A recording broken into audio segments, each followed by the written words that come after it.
सबसे पहले तो आपका हमारे चैनल पर बहुत बहुत स्वागत है। नमस्ते। जैसा कि अभी विधानसभा का जो तो चुनाव चालू है, आपने परली से भी भरा है फॉर्म और बीड़ से भी भरा है, तो इसकी क्या वजह है? परली और बीड़ से दोनों जगह से मैंने इसलिए फॉर्म भरा है क्योंकि आज पूरे महाराष्ट्र में सबको पता है कि पूरे महाराष्ट्र में अन्याय के विरोध बोलने वाली सिर्फ मैं एक महिला हूँ, और यदि मेरे जैसी महिला को जिता के दिया तो पूरे महाराष्ट्र के, सिर्फ बीड़ के नहीं, पूरे महाराष्ट्र के मुद्दे लेके मैं विधान भवन में जा सकती हूँ। तो आप इससे पहले जो है तो लोकसभा भी जो है तो आपने लड़ी है, और आप विधानसभा का भी जो तो आपका जो है तो मंशा है। तो जैसे कि अगर विकास की बात की जाए तो ये जो चुनाव आपके लिए होगा, तो इसमें सबसे बड़ा मुद्दा जो है तो आपका क्या होगा चुनाव लड़ने का? सड़क, बिजली, पानी, और जैसा कि सबको मालूम है कि आज एक एक महीने बीड़ में नल नहीं आता है, परली में एक एक महीने नल नहीं आता है लोगों के घरों में, सड़कें नहीं है, और यहाँ पे लोगों को न्याय नहीं मिलता है, पुलिस स्टेशन में उनकी कंप्लेंट नहीं लिखी जाती है।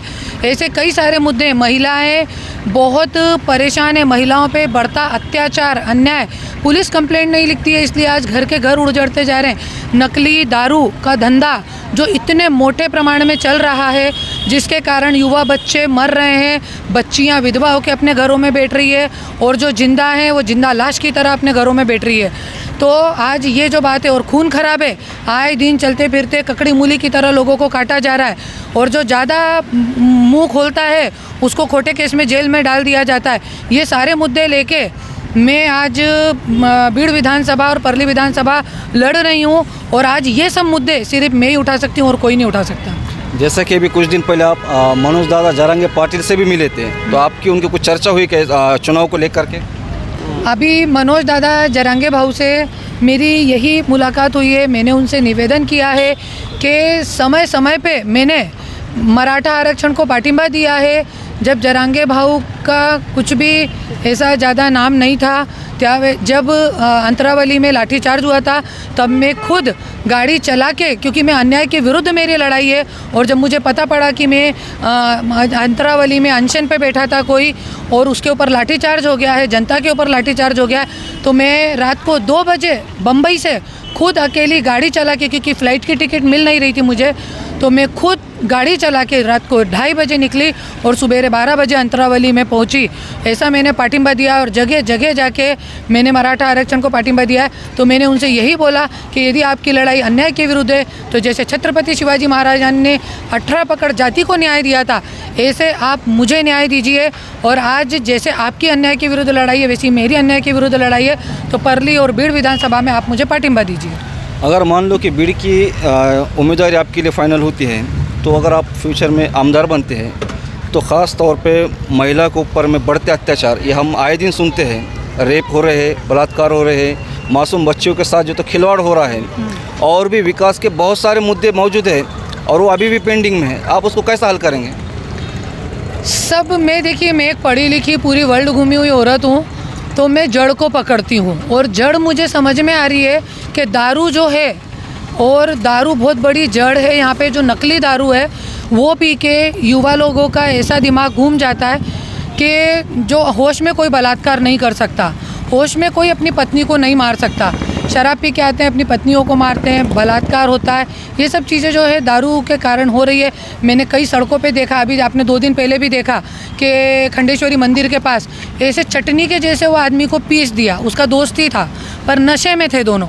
इसके लिए तो नशे के कारण बहुत नुकसान हो रहा है, और दारूबंदी मुझे करना है, दारूबंदी मैं करूँगी, जिससे कि हमारे समाज में औरतों पे हो रहे अत्याचार कम हो सके। और यही एक उपाय है कि सबसे पहले दारूबंदी होगी तो 90% मैं बोलती हूँ जो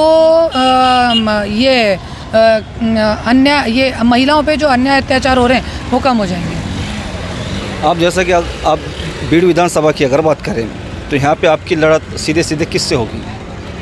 बीड़ विधानसभा में मेरी लड़त यहाँ के जो राजकारणी लोग हैं उनसे नहीं है, क्योंकि ये लोग पक्षों के बंधे हुए हैं, इनको पक्षों ने बांध के रखा है। इसके लिए ये लोग कुछ काम नहीं करते। आज 40-40 साल से राष्ट्रवादी और बीजेपी की सत्ता है अपने बीड़ में। पर आप देखेंगे कि सड़क नहीं, बिजली नहीं, पानी नहीं, लोगों को कॉमन चीज़ें नहीं मिल रहे हैं। बाकी तो छोड़िए, कई कई जगह में मोमिनपुरा हो गया, बाल्यपीर हो गया, कई कई जगह पे गटर तक नहीं है, नालियाँ तक नहीं है। कहीं पे नाली है तो वो पूरी भरी हुई है कचरे से, 4-4 साल नहीं निकालते हैं। लोगों को झूठे केसों में जेलों में डाल दिया जाता है यदि वो मुँह खोलते हैं तो ये सब चीज़ें हैं। तो यहाँ के राजकारणी लोगों को मालूम है कि यहाँ की जो जनता है वो जात पात देख के, समाज देख के या तो मतदान करेगी या तो पक्ष देख के मतदान करेगी। तो मेरी जनता से भी यही विनती है कि जात पात देख के, पक्ष देख के मतदान मत कीजिए। एक बार एक निष्पक्ष औरत बम्बई जैसी सिटी छोड़ के, खुद के बच्चे छोड़ के आपके न्याय हक के लिए लड़ रही है। आपने मुझे संधि दी तो 1001% आपको सड़क, बिजली, पानी आपकी निधि से मुझे लाके देनी है, अपनी जेब से कुछ नहीं देना है। 45,000 कोटि का मंत्री का बजट होता है, उससे ही मुझे करना है, बाकी किसी चीज़ से नहीं करना है। जैसे कि आप बॉम्बे में अच्छी खासी जो तो ज़िंदगी गुजार सकते थे, फिर भी आपने बॉम्बे छोड़ के यानी मुंबई छोड़ के बीड़ में आना ही क्यों पसंद किया आपने? परली भी जा सकते थे आप। भारत का इतिहास है, सीता जी, द्रौपदी माता और देवकी माता अपना महल नहीं छोड़ती, उनको भी गरज नहीं थी। छत्रपति शिवाजी महाराज, ऐसे सब जो हमारे हो गए पूर्वज, ये लोग सबका इतिहास है। उनने अपना घर नहीं छोड़ा होता तो आज इतिहास गढ़ा नहीं होता। कंस, रावण, दुर्योधन, ऐसे लोगों का विनाश नहीं हुआ होता।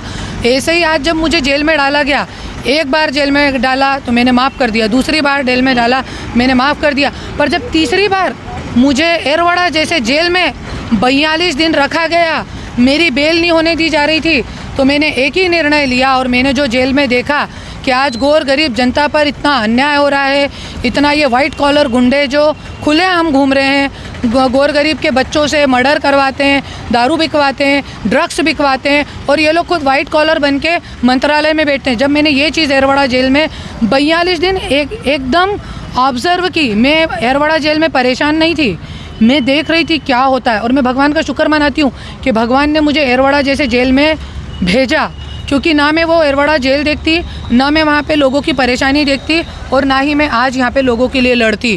क्योंकि मैं तो आज 27 साल से एक मंत्री की बीवी बन के घर में बैठी हुई थी, मुझे कोई गरज भी नहीं थी और आज भी गरज नहीं है। पर एरवाड़ा जेल में गई तो मुझे ऐसा लगा कि नहीं, एक रहता है ना, हर व्यक्ति का अपना एक माइंड सेट रहता है, तो मेरा भी माइंड सेट है अन्याय के विरुद्ध।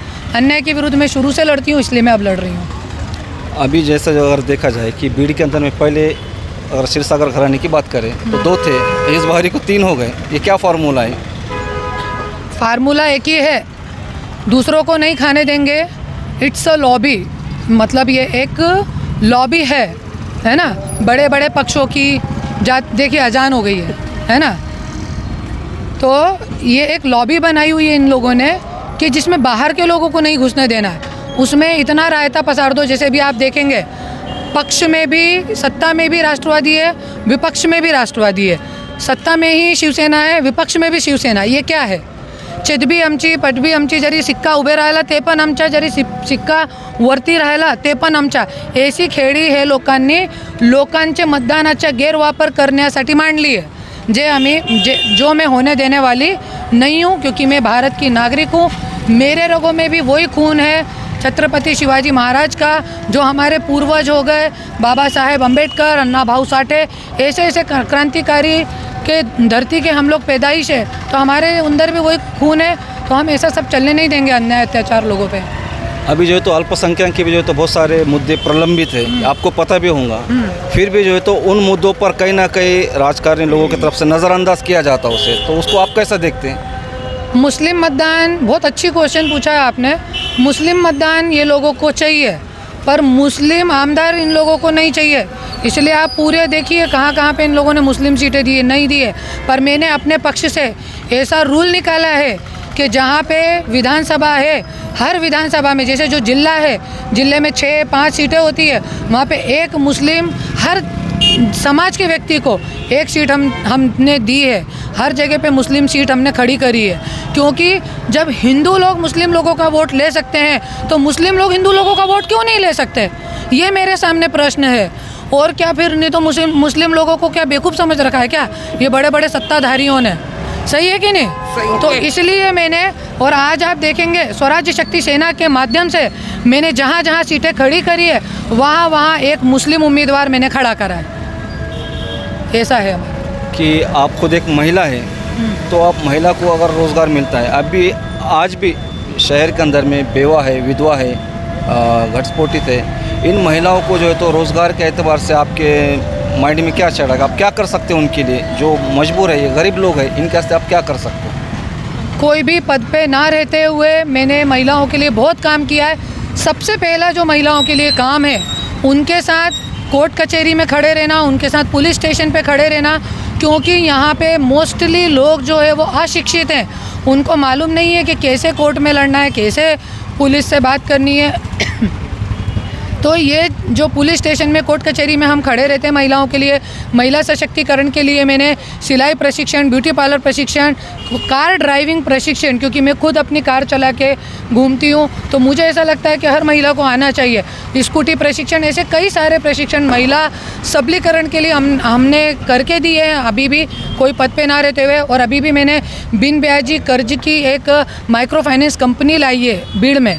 तो ऐसे सब यदि मैं सत्ता में आ गई तो आज स्टेट बैंक में भी बचत गट का 1400 कोटी पड़ा है, तो यदि मैं आमदार बन गई तो वो मैं लाके दे सकती हूँ। नहीं बनी तो जितनी मेरी ताकत है उतना तो मैं कर ही रही हूँ। अभी तो होगा महिलाओं का, अभी भी जो है तो बहुत सारे बीड़ ज़िले के अंदर में, बीड़ शहर के अंदर में पढ़े लिखे जो एजुकेटेड है, जो ग्रेजुएशन हो चुके, आज ऐसे भी जो है तो नौजवान जो है तो इनको काम नहीं मिल रहा, तो इनके लिए क्या किया जा सकता? देखिए, बेरोजगारी किस वजह से है ये मैं आपको बताती हूँ। यहाँ पे भीड़ में जो एजुकेशन सिस्टम है, मैंने जितना बहुत ग्राउंड लेवल पे मैं काम करती हूँ, सबने मेरा देखा है, तो ग्राउंड लेवल पे मेरे को माता बहनों ने एक ही बात बताई कि ताई, एग्ज़ाम के दिन भी हमारे बच्चे को पहले दिन मतलब जो पहला पार्ट होता है, पहला लेसन, उसके पहले क्वेश्चन का आंसर नहीं आता है।